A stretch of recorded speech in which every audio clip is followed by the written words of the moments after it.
We started noticing strange occurrences about halfway through our fishing expedition.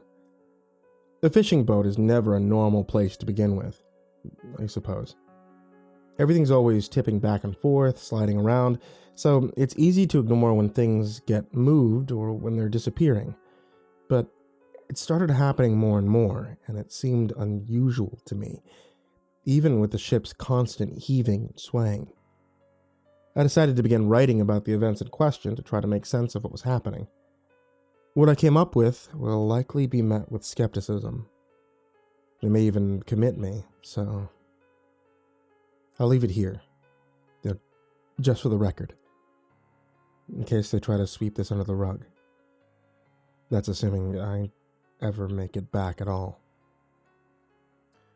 Like I said, about halfway through our journey traversing the freezing waters of the Bering Sea, I began to feel as if I was being watched.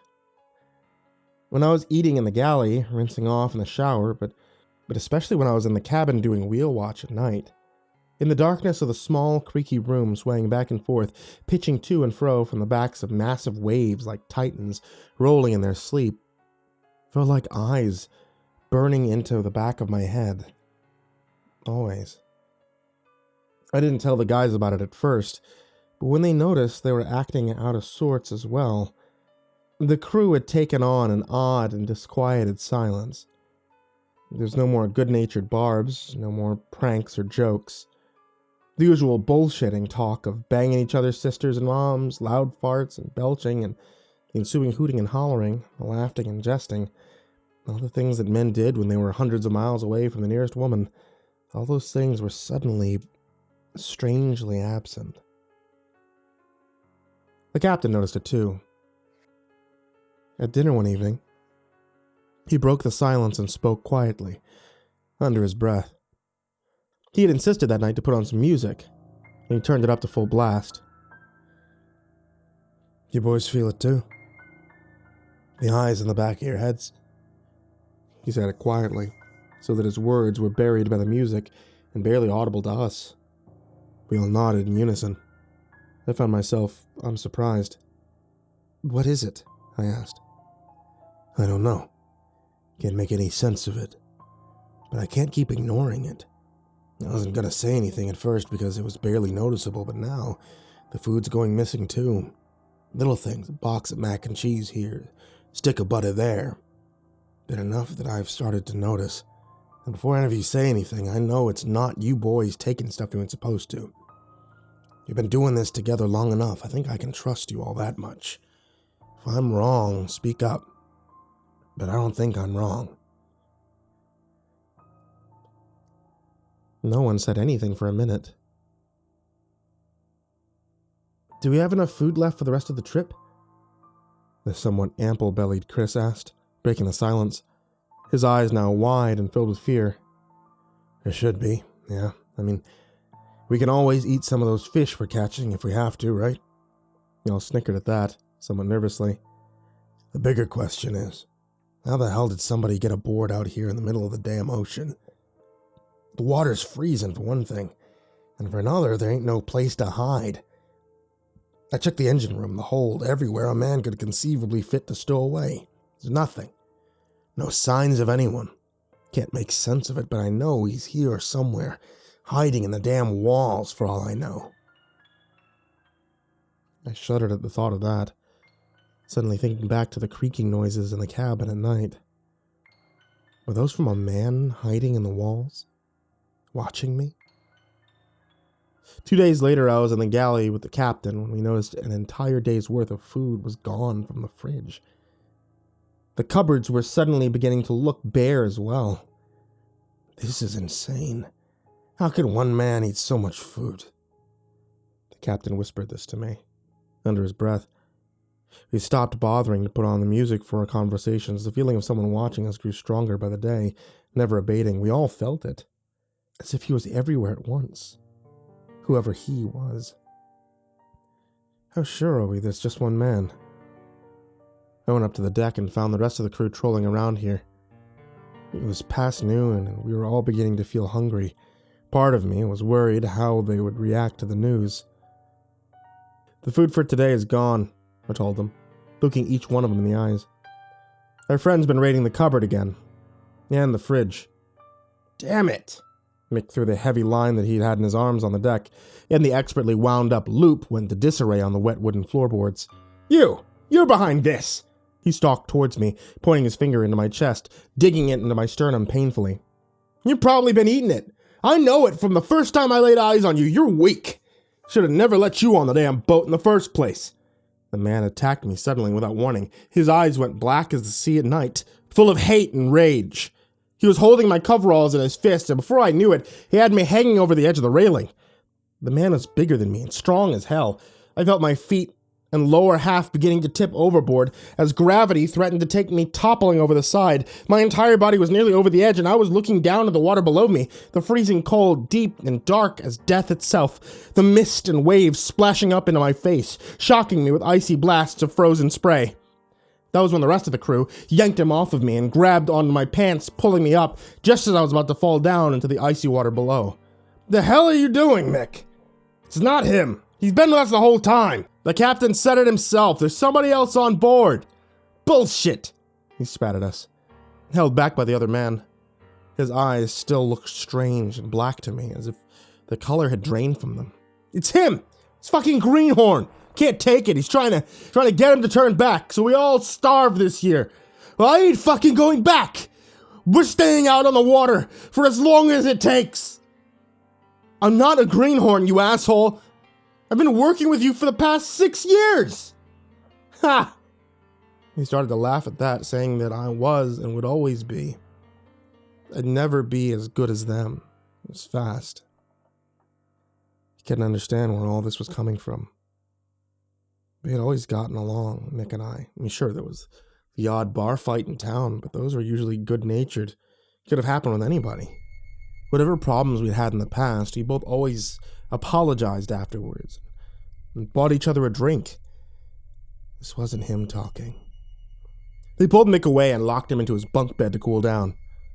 6 hours later, he was still screaming his head off. Captain decided it was time to call a meeting to discuss our options. There's 2 things we can probably do, obviously, said Captain John. We can work one man short, since Mick's no longer playing on the full deck. Or we head back to port, weigh in what we got, lose a bunch of money on fuel, not to mention a bunch of time, and get somebody from in town to come back out with us. Assuming we can find somebody, right.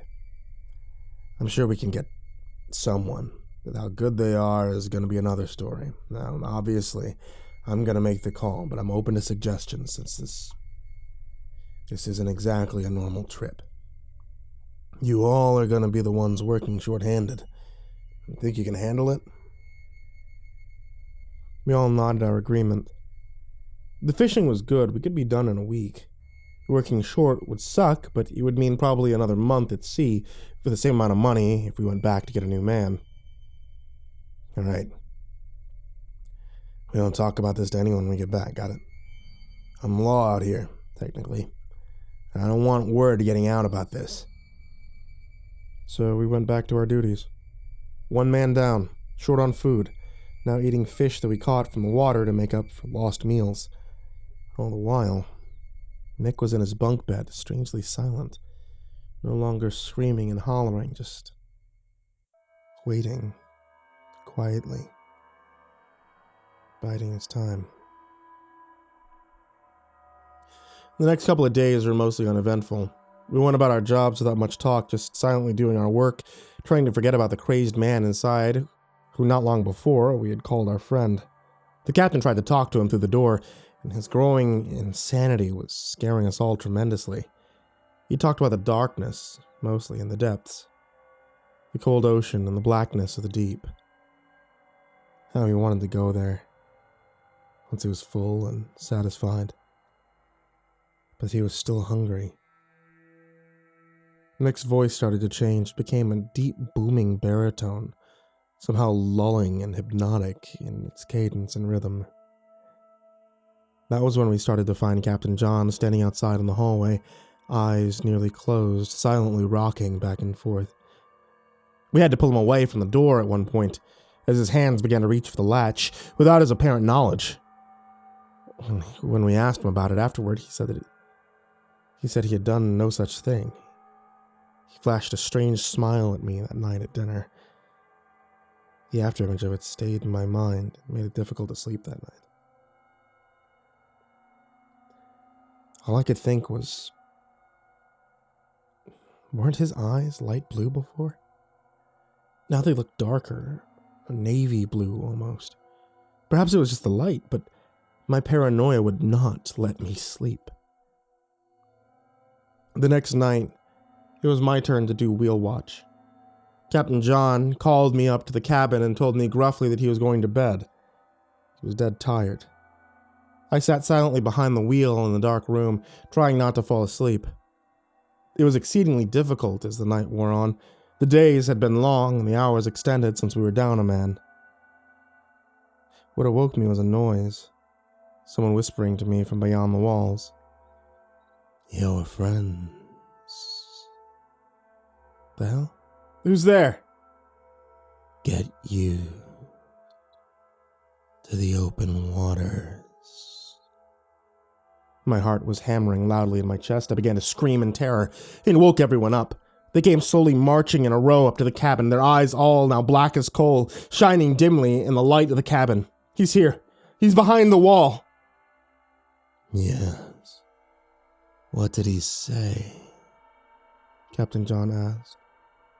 No longer any hint of color in his eyes. He laid a hand on my shoulder, and I realized it was wet, dampening my shoulder beneath its shirt. I saw the floor was soaked beneath their feet, where each of them stood, drenching the carpet beneath them. They smelled of kelp and ocean water. Mick approached from behind them, and I realized that he had unlocked the door to his bunk room. He appeared to be soaking wet. His hair, his clothes, they were all drenched, clear liquid dripping off of his hands steadily onto the floor where a growing pool began to form. "We need someone to work the wheel, Jason," he said wetly. "You are our man. He is hungry. We must work quickly to feed him." I realized by looking into his unthinkable eyes that I had no choice but to agree. My crewmates are his now. We searched the frozen waters for fish, constantly moving, never resting. They're completely taken over by him now, and I watch from the cabin behind the wheel as they work the nets and lines. I'm careful not to anger him or Stowaway. I don't want to end up like them, if it can be avoided.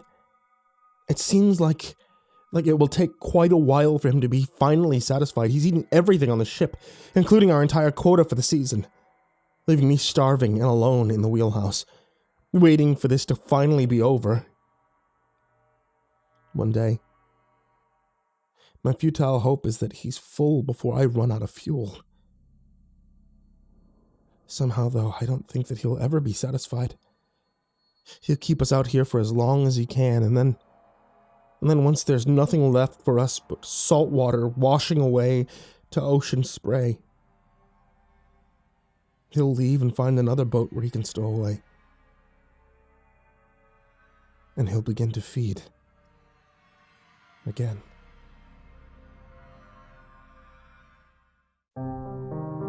Hey there kids, it's me, MrCreepyPasta, and I wanted to tell you thank you for listening to tonight's story on the podcast if you're listening on Spotify, or to the videos if you're listening on YouTube. And if you're listening anywhere else, then probably let them know that they're not supposed to have this there, because it's only supposed to be on Spotify or YouTube or wherever podcasts go, or, you know. I also want to give a very big thank you shout out to all of you guys out there on Patreon. If you guys want to check out patreon.com/MrCreepyPasta, you're able to support the show, support me, support my cats, support, being cool folks out there, like people like these. Jordan Alexander Sanchez, Mr. Thud, Ken Lando Higuchi, Chompski, Bobby Karman, Nico Kaeo, Tristain Pelton, Chance Burnett, Diana Kraus, Raven Hart, 1-800-Nightmare, King Hades F13, Unknown Nobody, Joshua Mcmeekin, Michael Scharbrough, Kazan, ThisIsMyRealNameNoShit, Jason VB Wilson, InfernalOne, Lilwulfgaming, JimboTheHutt, Caspian, Jordan Nells, Hades' nephew, Jordan Wayne Deckard, Bradley Leipe, Ann Charon, Acid System, Mike Bullock, Prozac and Pancake Appreciation Society, Brian Arce, Cryptic Nightmares, Brianna Wright, Someone You Love, S-Man, Kiri the Sloth, Thomas Burgett, Liam Newman, Sky Harbor, Caleb Dougal, Nina Smith, Rafael Rodriguez, The Ginger Bros, Aaron Stormcrow, Daniel Polson, and Corey Kenshin. Thank you guys so much for your support on Patreon. I really can't thank you enough. And everybody who's down there in the description, thank you guys so much as well. And everybody who's not on either of those tiers, who just have $1 on Patreon, I can't thank you guys, for making these past 10 years incredible. This entire time I've ever spent on YouTube, on podcasting, everything amazing. And all of you who are at home listening, thank you guys so much for listening. I hope you all have a wonderful, happy holidays and sweet dreams.